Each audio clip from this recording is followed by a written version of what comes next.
Hi, I'm Stephanie Prescott with REMAX Capital Properties, here today with another Financial Friday.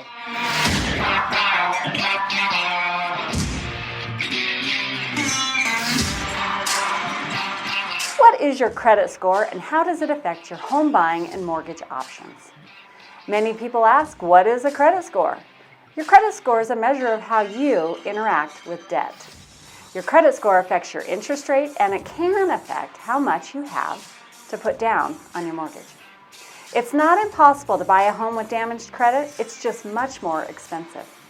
When it comes to conventional financing, you will be required to have a credit score in the mid-600s in order to be eligible for a loan. The higher your credit score is beyond that, the better the terms will be for you.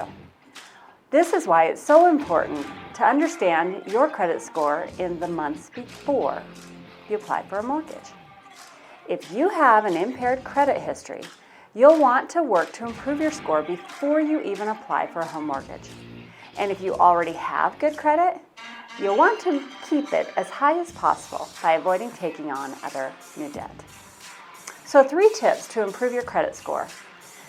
Pay your bills on time, make at least the minimum payment on each debt, and do not take out any new debt, which would include car loans, credit cards, and student loans. So if you have any questions on how to understand your credit score to buy a home, please connect with one of our real estate professionals at REMAX to get the answers.